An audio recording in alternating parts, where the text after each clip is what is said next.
Olá, iniciamos agora mais uma edição da Janela Internacional. Janela Internacional é um programa da TV Fundação Perseu Abramo dedicado às questões mundiais, à política externa do governo Lula e à política de relações internacionais do Partido dos Trabalhadores e das Trabalhadoras.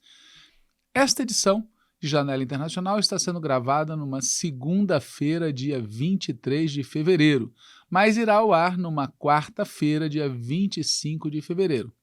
Entre o dia 23 e o dia 25, no dia 24, que vem a ser uma terça-feira, o presidente dos Estados Unidos, Donald Trump, fará um discurso ao Congresso daquele país sobre o chamado Estado da União. Evidentemente, não conhecemos o teor desse discurso, mas será também sobre um discurso de Trump que nós falaremos aqui neste editorial de Janela Internacional. No caso, falaremos do discurso que Donald Trump fez quando da inauguração do Conselho da Paz. Esse discurso foi feito em Washington, no dia 19 de fevereiro, e se tratou de um discurso feito por ocasião da inauguração oficial do tal organismo que foi inventado por Donald Trump e anunciado por ele, se a memória não me falha, em Davos. Ele convidou muita gente para participar desse Conselho da Paz, mas os países que aceitaram foram em número de mais ou menos 20. E eu vou aqui ler a lista que está disponível. Arábia Saudita, Argentina, Armênia, Azerbaijão, Bahrein, Belarus, Catar, Cazaquistão, Egito, Emirados Árabes Unidos, Hungria, Indonésia, Israel, Jordânia, Kosovo, Kuwait, Marrocos, Paraguai. Aliás, parênteses, sobre o Paraguai reside uma das passagens mais reveladoras e constrangedoras do discurso de Donald Trump feito no dia 19 na inauguração do tal Conselho da Paz. Ele disse literalmente o seguinte, abre aspas, o presidente Penha, do Paraguai, está aqui, muito obrigado. É um jovem muito bem apessoado. Sempre é agradável ser jovem e bonito. Isso não significa que tenhamos que desejá-lo. Não me apreciam, eu, Donald Trump, não aprecio os jovens bonitos. Prefiro as mulheres. Fecha aspas. Para alguém que está envolvido no famoso caso Epstein, é muito revelador que ele tenha se dado ao trabalho de fazer esse comentário sobre o presidente Penha do Paraguai. Mas voltando à lista, além dos já citados, também estão integrando o tal Conselho da Paz o Paquistão, a Turquia, o Uzbequistão e, para triste surpresa, o Vietnã, que evidentemente tem como um dos seus objetivos se manter distante da República Popular da China. A reunião, que aconteceu no dia 19 de fevereiro, ocorreu no Instituto da Paz.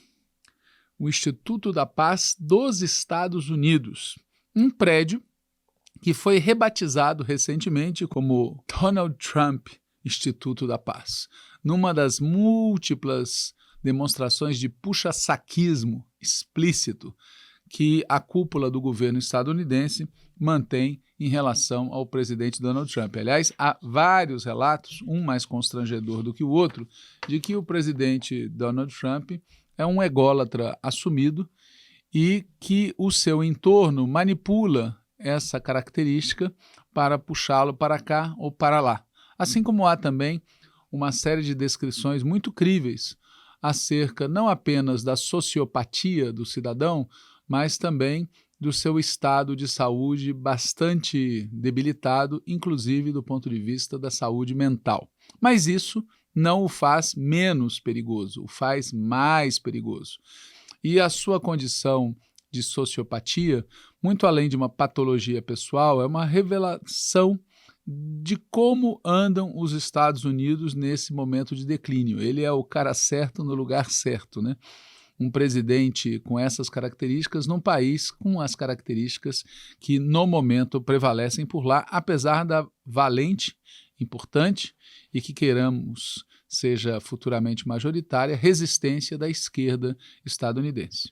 Pois bem, voltemos ao Conselho da Paz. Como vocês podem ver pela lista, é um grupo de países muito díspare, que não é dos mais importantes do mundo. Não há ali Rússia, não há Índia, não há Brasil, não há nenhum país relevante do ponto de vista populacional e econômico da Europa.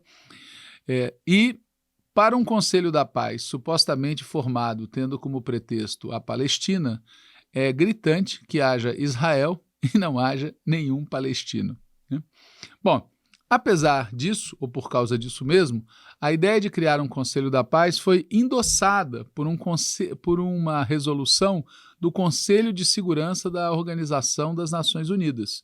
Só que, embora isso seja citado por Donald Trump no referido discurso do dia 19 de fevereiro como um ponto a favor do Conselho da Paz, a chefe da diplomacia europeia, ela, a representante da União Europeia para assuntos da diplomacia, fez questão de dizer recentemente que uma coisa é uma coisa e outra coisa é outra coisa. O Conselho de Segurança aprovou numa resolução a validade de um Conselho da Paz para a Palestina. E, segundo ela, aquilo que foi inaugurado no dia 19 de fevereiro é outra coisa. É um organismo, como disse inclusive uma importante liderança palestina, um organismo quase privado, controlado estatutariamente pelo presidente dos Estados Unidos como sócio fundador eterno, né? Como já foi dito também, mas faço questão de repetir, não faz o menor sentido você pensar um Conselho da Paz que exclua um dos lados, a Palestina, e inclua o lado genocida, Israel. Bom, esse Conselho da Paz, criado por Donald Trump, tem uma estrutura similar à de um empreendimento empresarial. Ele tem um conselho executivo fundador, que é quem toma as grandes decisões. Esse conselho executivo fundador é presidido pelo Donald Trump e é integrado por 7 pessoas, entre as quais o Steve Witkoff, que é um enviado especial dos Estados Unidos, o Jared Kushner, que tem um cargo público muito interessante, ele é genro do Trump e assessor da Casa Branca. É integrado também pelo Tony Blair, ex-primeiro-ministro do Reino Unido, conhecido popularmente como Poodle dos Estados Unidos, aquele que mentiu descaradamente, reiteradamente, acerca de armas de destruição em massa em países que foram destruídos pela operação da OTAN, dos Estados Unidos e da Grã-Bretanha, né? Tony Blair é aquele responsável por transformar o Labour Party, na época, num simulacro de um partido trabalhista e, na verdade, um partido neoliberal, né? Também faz parte desse conselho executivo Hassan Rashad, que é o chefe da inteligência do Egito, o Mark Hohan, que é um CIO de uma empresa chamada Apollo Global, Hakan Fidan, o ministro das Relações Exteriores da Turquia, a Reine al-Hashimi, que é ministra dos Emirados Árabes Unidos, o Nikolai Mladenov, que é um búlgaro que trabalhou na ONU como enviado para o Oriente Médio, e mais 2 ou 3 pessoas, entre as quais um cidadão chamado Yakir Gabay, que é um bilionário do setor imobiliário de Israel, que é, na verdade, um dos desejos explícitos e anunciados do Trump, né, que é fazer de Gaza um grande resort, né? Muito bem. É interessante dizer também que, além desse board, você também tem um conselho executivo, que é quem vai estar a campo. Nesse conselho executivo, uma das pessoas que brilha pela sua presença é um tal de Gianni Infantino, que vem a ser o presidente da FIFA. Outro desses que vem se esmerando para, de novo, uso a expressão, puxar o saco do presidente estadunidense.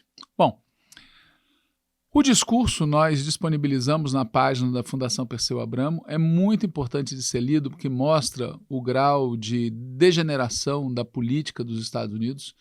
Quer dizer, num evento da importância suposta da inauguração desse Conselho de Paz, o Donald Trump faz um discurso tocado e tomado o tempo todo por referências estritamente autocentradas e pessoais acerca dele próprio e acerca dos indivíduos que compõem o Conselho, cheio de mentiras acerca do tema da paz, embora seja importante destacar que o fato dele tanto falar de paz, embora ele contribua para as guerras, é revelador do quão importante é esse tema na atual conjuntura mundial.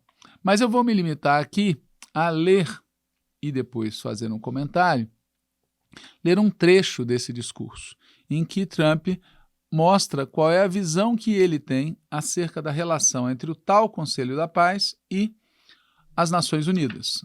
Abre aspas. É um dia muito importante. Inclusive, o tempo é magnífico. Entramos, é magnífico. Tudo é magnífico. Porém, as velhas feridas podem ser curadas. Isso durou tantos séculos que todo o nosso planeta será um lugar melhor, mais seguro, mais formoso e mais pacífico para todos nós. Vamos a trabalhar em estreita colaboração com as Nações Unidas. Creio que as Nações Unidas têm um grande potencial, um potencial enorme. Não tem estado à altura de seu potencial. Algum dia, eu já não estarei aqui. Creio que as Nações Unidas serão muito mais fortes, porque o Conselho da Paz supervisionará as Nações Unidas e se assegurará de que as Nações Unidas funcionem corretamente. Fecha aspas. Não é preciso dizer mais nada, né? Ele imagina esse Conselho da Paz como sendo um organismo criado por ele para supervisionar as Nações Unidas e se assegurar de que funcionem corretamente. E ele prossegue. Vamos reforçar as Nações Unidas. Vamos nos assegurar de que suas instalações sejam adequadas. Aqui um parênteses. Essa referência, que parece soar bizarra, tem a ver com aquele episódio em que o teleprompter dele não funcionou e que houve uma falha na escada rolante quando ele estava na escada rolante. Aliás, ele faz outra referência bizarra, que eu prefiro não ler aqui, ao que ocorreu com ele e com a esposa dele na tal escada rolante, quando a escada parou de funcionar. Eu prefiro que vocês leiam pessoalmente. Voltando à leitura. As Nações Unidas necessitam de ajuda e necessitam de ajuda financeira. Vamos ajudá-las financeiramente e vamos nos assegurar de que as Nações Unidas sejam viáveis. Fecha aspas. Como sabe quem está acompanhando, os Estados Unidos têm reduzido oficialmente a sua participação numa série de instituições vinculadas às Nações Unidas e reduzido o repasse de recursos financeiros com o objetivo explícito de estrangular a autonomia das Nações Unidas. Não é só Cuba, mas é também a ONU e sua sede em Nova York que está sendo vítima de um bloqueio. É muito típico de como funciona a mentalidade desse que se autoproclama imperador do mundo.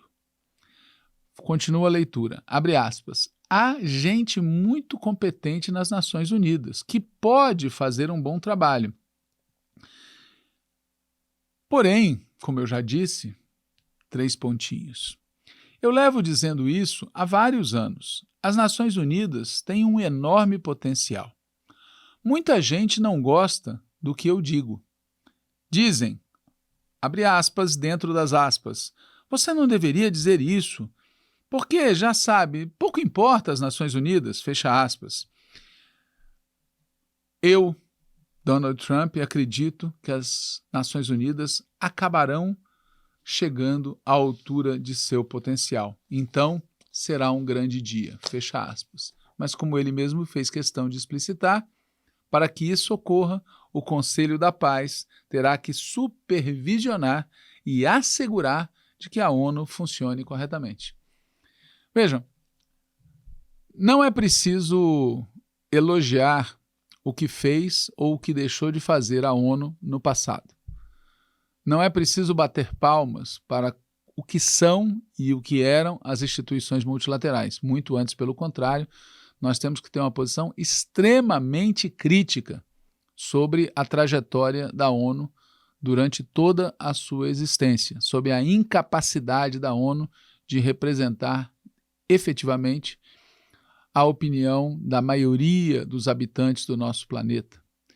Assim como é importante lembrar que, na maioria das suas ações, a Organização das Nações Unidas foi instrumento de nações poderosas, inclusive dos Estados Unidos. Porém, como se isso fosse quase chocante, o que o Trump está propondo fazer é algo muito, mas muito mais grave. Essa ideia do Conselho de Paz, uma organização controlada pessoalmente, com características público-privadas, com interesses empresariais, é a maneira como ele enxerga o que devam ser os organismos internacionais. Um nível de controle privado e um nível de controle direto dos Estados Unidos que ultrapassa qualquer limite, até mesmo do bom gosto. Leiam o discurso de Trump e confiram quão longe vai esse personagem lamentável que hoje preside os Estados Unidos. Fiquem agora com o Fábio Alcuri com um panorama da situação mundial. No panorama internacional de hoje, traremos algumas notícias das 2 últimas semanas, começando pelo Brasil. Entre 18 e 22 de fevereiro, o presidente Lula realizou uma visita oficial à Índia, com agendas voltadas ao fortalecimento do comércio e de parcerias estratégicas com esse país asiático. O diálogo e a cooperação com a Índia ganham ainda mais importância no atual contexto de instabilidade global. Os dois países têm posições coincidentes sobre a reforma da governança global, inclusive a ampliação do Conselho de Segurança da ONU. Lula participou da Cúpula de Impacto da Inteligência Artificial, ocorrida nos dias 18 e 19 em Nova Delhi, capital indiana. Em seu discurso no segundo dia da cúpula, fez um alerta sobre os riscos da concentração de poder nas mãos de poucas empresas e países no campo digital e defendeu uma governança global multilateral para a inteligência artificial, ressaltando que a tecnologia pode tanto impulsionar o desenvolvimento quanto aprofundar desigualdades históricas. Deixamos aqui na descrição do programa o link para o vídeo completo e a transcrição do discurso de Lula nessa cúpula. Ainda na tarde do dia 19, Lula teve reuniões bilaterais com o primeiro-ministro da Croácia, Andrej Plenković, com o presidente da França, Emmanuel Macron, e com o presidente do Sri Lanka, Anura Kumara Dissanayake. No dia 20, o presidente inaugurou um escritório da Agência Brasileira de Promoção de Exportações e Investimentos, a Apex Brasil, em Nova Delhi, integrando a estratégia de ampliação da presença comercial brasileira no mercado indiano. No dia 21, participou do encerramento do Encontro Empresarial Brasil-Índia, com a presença de mais de 300 empresas brasileiras e painéis que trataram de temas como indústrias e minerais estratégicos críticos, mobilidade e transição energética, setores de saúde, farmacêutico e segurança ambiental, agricultura familiar e inovação marinha. Ao longo desse mesmo dia, teve encontros oficiais com o primeiro-ministro Narendra Modi e a presidente indiana Draupadi Murmu. No dia 22, viajou para agendas oficiais na Coreia do Sul. Até o momento desta gravação, não tínhamos mais informações sobre esta etapa da viagem e esperamos aprofundar o tema no próximo programa. Sobre a cúpula de impacto da inteligência artificial, ela foi concluída com a adoção da Declaração de Nova Delhi sobre o impacto da inteligência artificial, endossada por 88 países e organizações internacionais, refletindo um amplo consenso global sobre o uso da inteligência artificial para promover o crescimento econômico e o bem-estar social. A declaração destaca que os benefícios da inteligência artificial devem ser compartilhados de forma equitativa por toda a humanidade e enfatiza o fortalecimento da cooperação internacional e do engajamento multissetorial, o respeito à soberania nacional, o avanço de inteligência artificial por meio de estruturas acessíveis e confiáveis. A declaração está estruturada em torno de 7 pilares fundamentais como base para a cooperação global na área. democratização dos recursos de inteligência artificial, crescimento econômico e bem social, inteligência artificial segura e confiável, inteligência artificial para a ciência, acesso para empoderamento social, desenvolvimento de capital humano, sistemas de inteligência artificial resilientes, eficientes e inovadores. A declaração destaca ainda o papel da inteligência artificial na transformação econômica, a importância de ecossistemas de inteligência artificial de código aberto e acessíveis, a necessidade de infraestrutura de inteligência artificial energeticamente eficiente, a ampliação do papel da inteligência artificial na ciência, na governança e na prestação de serviços públicos e o fortalecimento da cooperação global.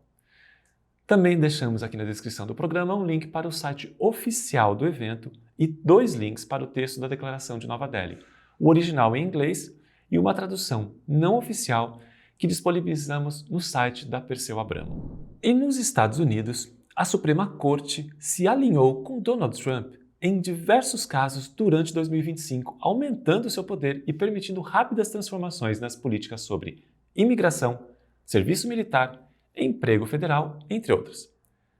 No entanto, neste dia 20 de fevereiro, a Suprema Corte demonstrou ter um limite no apoio a Trump e derrubou um dos pilares do seu atual governo, decidindo que a imposição de tarifas globais abrangentes sobre quase todos os parceiros comerciais dos Estados Unidos excedeu seus poderes sobre a lei federal. Por 6-3, os juízes da Corte mantiveram a decisão de um tribunal inferior de que o uso por Trump de uma lei de 1977, chamada Lei de Poderes Econômicos de Emergência Internacional, não lhe concedia o poder que alegava ter para impor tarifas, derrubando de forma inflexível a legalidade delas. Ao fazer isso, o tribunal também reafirmou seu papel como um mecanismo de controle sobre os outros poderes do governo, incluindo o presidente, após um ano em que inúmeros críticos e juristas expressaram dúvidas crescentes. Em termos inequívocos, o juiz John Roberts escreveu na decisão que estava errado o argumento de Trump de que uma frase específica no texto da lei lhe dava poder para impor tarifas. Para completar, a revogação da medida pode gerar disputas judiciais em torno de 170 bilhões de dólares em reembolsos pelas tarifas indevidamente cobradas. Além de criticar os juízes da Suprema Corte, sobretudo os conservadores que votaram contra ele, Trump anunciou no dia 21 o aumento das tarifas de importação para 15%, o máximo permitido pela lei. Esse aumento foi baseado em outra lei, mas exige a aprovação do Congresso para prorrogá-la após 150 dias. Vamos agora tratar da Palestina. Com os olhos do mundo fixados na devastação em Gaza e na escalada das tensões regionais, o governo israelense aproveitou para executar em silêncio mais um golpe contra a Cisjordânia ocupada. No dia 8 de fevereiro, o Gabinete de Segurança de Israel ratificou uma série de decisões impulsionadas pelo ministro das Finanças, Bezalel Smotrich, e pelo ministro da Defesa, Israel Katz, visando expandir o poder sobre a Cisjordânia ocupada ao facilitar a apropriação ilegal de terras palestinas. Segundo Katz, essa ação consolida os assentamentos como parte inseparável da política do governo de Israel. Por sua vez, Smotrich afirmou que as mudanças visam aprofundar nossas raízes em todas as regiões da terra de Israel e enterrar a ideia de um Estado palestino.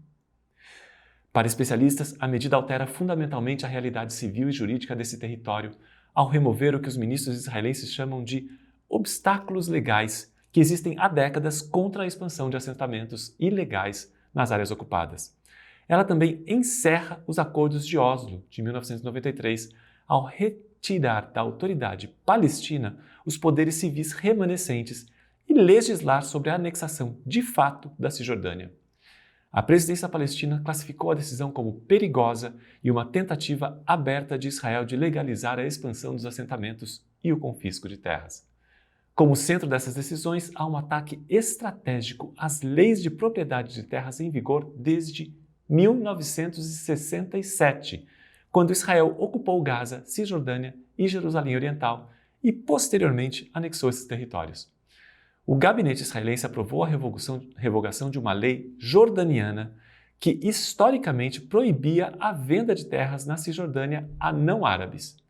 Simultaneamente, o governo decidiu quebrar o sigilo dos registros de terra em vigor desde o período otomano. Amir Daoud, diretor de documentação da Comissão de Resistência ao Muro e aos Assentamentos, afirma que essa medida cria um mercado aberto para os colonos. Ao expor as identidades dos proprietários de terras palestinos que constam dos registros, colonos e empresas imobiliárias podem visar indivíduos específicos para pressioná-los, extorquí-los ou induzi-los a vender suas propriedades. Outra mudança com as novas diretrizes é a autorização para que forças israelenses realizem operações de fiscalização e demolições nas áreas A e B, que deveriam estar sob controle civil e de segurança da autoridade palestina, como estabelecido pelos acordos de Oslo. A área C, sob controle total israelense, constitui 60% da Cisjordânia e, junto com Jerusalém Oriental, ocupada, tem 700 mil colonos em mais de 250 assentamentos ilegais. Para contornar o direito internacional, o governo israelense introduziu um novo mecanismo legal, a proteção de antiguidades e meio ambiente. Segundo Daoud, isto apaga as distinções entre as áreas A, B e C. A decisão ainda institucionaliza um sistema de apartheid municipal em cidades palestinas importantes, retirando-as da jurisdição da autoridade palestina. São elas Hebron, onde a responsabilidade por planejamento e construção foram retirados da prefeitura palestina e transferidos para a administração civil israelense. Uma entidade municipal separada será criada para colonos judeus no centro da cidade, para administrar seus assuntos de forma independente, ignorando completamente os mecanismos palestinos. O outro local, o túmulo de Raquel, em Belém. O local foi retirado da jurisdição da prefeitura de Belém e colocado sob administração israelense direta para manutenção e serviços. Adel Shadid, especialista em assuntos israelenses, alertou que essas mudanças administrativas têm profundas implicações religiosas e políticas.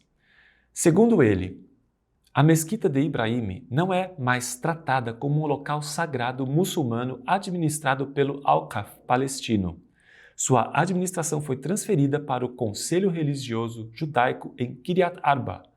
Israel efetivamente judaizou sua identidade por lei, não apenas pela força. Em 2010, o governo israelense já havia proclamado a Mesquita de Ibrahim, localizada em Hebron, como um patrimônio judaico. Mesquita de Ibrahim é o nome muçulmano que se dá para o túmulo de Raquel. Na prática, essas decisões foram interpretadas pelos colonos como um sinal verde para a impunidade total. Relatos locais reportam um aumento imediato da violência após o anúncio. Diversos incidentes foram relatados poucas horas após a ratificação. Colonos invadiram a mesquita Al-Rashaide, a leste de Belém, roubando seu conteúdo e causando graves danos. Em Bani Naim, a leste de Hebron, colonos espancaram brutalmente um palestino de 80 anos com deficiência. Notificações de demolição foram entregues a palestinos em Berim, a leste de Hebron, enquanto demolições foram realizadas em comunidades beduínas no norte do Vale Jordão. Dalal Irikat, professora de diplomacia e resolução de conflitos, alertou que a situação ultrapassou o ponto das manobras políticas. Disse ela: "Estamos testemunhando a anexação institucional e legal da Cisjordânia. Israel está impondo uma realidade de grande Israel e apartheid. Se a comunidade internacional não passar das declarações à ação, a situação no terreno irá explodir."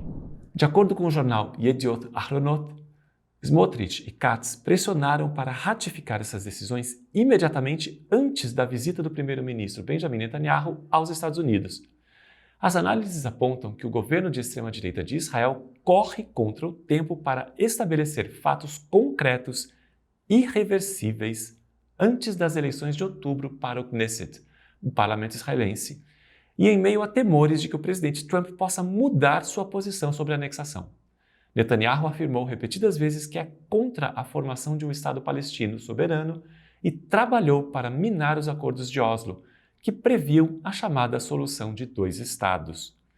Apesar de vários governos ocidentais, incluindo França e Reino Unido, terem reconhecido no ano passado o Estado palestino, nada foi feito na prática para impedir Israel de expandir os assentamentos ilegais, e este é o maior obstáculo à concretização de um Estado palestino. As reações internacionais a essa decisão do governo israelense. No dia 9, 8 países de maioria muçulmana, Egito, Indonésia, Jordânia, Paquistão, Catar, Arábia Saudita, Turquia e Emirados Árabes Unidos, declararam que as medidas representavam uma tentativa de consolidar a atividade de assentamentos e impor uma nova realidade jurídica e administrativa na Cisjordânia ocupada, acelerando, assim, as tentativas de sua anexação ilegal e o deslocamento do povo palestino. Em coletiva de imprensa na sede da ONU em Nova York, Stéphane Dujarric, porta-voz de Antônio Guterres, secretário-geral da organização, afirmou: essas decisões não nos levam na direção certa. Elas nos afastam cada vez mais de uma solução de 2 estados e da capacidade da autoridade palestina e do povo palestino de controlar seu próprio destino. Perguntado sobre o que Guterres poderia fazer para dissuadir Israel, Dujarric disse: o secretário-geral continuará a defender o respeito ao direito internacional. Ele continuará a pressionar por uma solução de 2 estados, mas ele não pode fazer isso sozinho. Queremos que outros também o façam. Volker Türk, alto comissário da ONU para Direitos Humanos, disse: se essas decisões forem implementadas, elas, sem dúvida, irão acelerar a perda de terras pelos palestinos e seu deslocamento forçado, além de levar à criação de novas colônias israelenses ilegais. É mais um passo das autoridades israelenses para tornar impossível a existência de um Estado palestino viável, em violação ao direito do povo palestino à autodeterminação. Isso privará ainda mais os palestinos de seus recursos naturais e restringirá o acesso a outros direitos. Isso vai cimentar o controle de Israel e integrar ainda mais a Cisjordânia a Israel, consolidando anexações ilegais. Também em coletiva de imprensa, Anwar al-Anouni, porta-voz da União Europeia, afirmou: a União Europeia condena as recentes decisões do Gabinete de Segurança de Israel de expandir o controle israelense na Cisjordânia. Esta medida é mais um passo na direção errada. Já o governo britânico pediu em comunicado que Israel revertesse a decisão. O Reino Unido condena veementemente a decisão do Gabinete de Segurança de Israel, tomada ontem, de expandir o controle israelense sobre a Cisjordânia. Qualquer tentativa unilateral de alterar a composição geográfica ou demográfica da Palestina é totalmente inaceitável e seria incompatível com o direito internacional. Apelamos a Israel para que reverta imediatamente essas decisões. Também em comunicado divulgado na noite do dia 9, o Ministério das Relações Exteriores da Espanha condenou a decisão de Israel, afirmando: essas medidas e qualquer tentativa de anexação são inaceitáveis e comprometem os esforços atuais para implementar o plano de paz e o cessar-fogo, aumentando o risco de desencadear uma nova onda de violência. O governo espanhol insta o governo israelense a cumprir suas obrigações como potência ocupante sob a 4ª Convenção de Genebra e a pôr fim à sua ofensiva expansionista e à impunidade que protege os colonos. O escritório do Alto Comissariado da ONU para Direitos Humanos publicou um relatório que abrange o período de 1º de novembro de 2024 a 31 de outubro de 2025, indicando que o impacto cumulativo da ação militar israelense durante a guerra em Gaza, juntamente com o bloqueio do território, criou condições de vida cada vez mais incompatíveis com a continuidade da existência dos palestinos como grupo em Gaza. O relatório afirma que a intensificação dos ataques, a destruição metódica de bairros inteiros e a negação de assistência humanitária parecem ter como objetivo uma mudança demográfica permanente em Gaza. Isso, juntamente com as transferências forçadas que parecem visar o deslocamento permanente, levanta preocupações sobre limpeza étnica em Gaza e na Cisjordânia. O texto condena os assassinatos e mutilações contínuos de um número sem precedentes de civis, a propagação da fome e a destruição do que resta da infraestrutura civil, e afirma: os palestinos enfrentaram a escolha desumana de morrer de fome ou arriscar a vida tentando obter comida. A situação de fome e desnutrição é resultado direto das ações tomadas pelo governo israelense. Durante os 12 meses abrangidos pelo relatório, pelo menos 463 palestinos, incluindo 157 crianças, morreram de fome em Gaza. No caso dos territórios ocupados da Cisjordânia e Jerusalém Oriental, observa que o uso sistemático de força ilegal pelas forças de segurança israelenses, as prisões arbitrárias e a demolição ilegal e generalizada de casas palestinas são realizadas para discriminar, oprimir, controlar e dominar sistematicamente o povo palestino. E conclui: essas violações estão alterando o caráter, o status e a composição demográfica da Cisjordânia ocupada, levantando sérias preocupações sobre limpeza étnica. O relatório conclui que as práticas israelenses em geral indicam um esforço concertado e acelerado para consolidar a anexação de grandes partes do território palestino ocupado e negar o direito dos palestinos à autodeterminação. E observa: a impunidade não é abstrata, ela mata. A responsabilização é indispensável. É o pré-requisito para uma paz justa e duradoura na Palestina e em Israel. Deixamos na descrição do programa o link para o relatório completo, disponibilizado somente em inglês. No dia 16, as autoridades sanitárias de Gaza denunciaram restrições impostas por Israel na passagem de Rafah, na fronteira com o Egito, reaberta no dia 2 de fevereiro. Essas restrições dificultavam a evacuação de pacientes em estado grave. Segundo as autoridades, há mais de 20 mil pacientes aguardando autorização para sair do território e procurar atendimento médico adequado no exterior. Na semana anterior, a ONG Save the Children, ou Salve as Crianças, já havia denunciado a lentidão no processo de retirada de doentes e feridos e que, caso se mantivesse esse ritmo, seriam necessários 4 anos e meio para permitir a saída de todas essas pessoas, incluindo cerca de 4 mil crianças.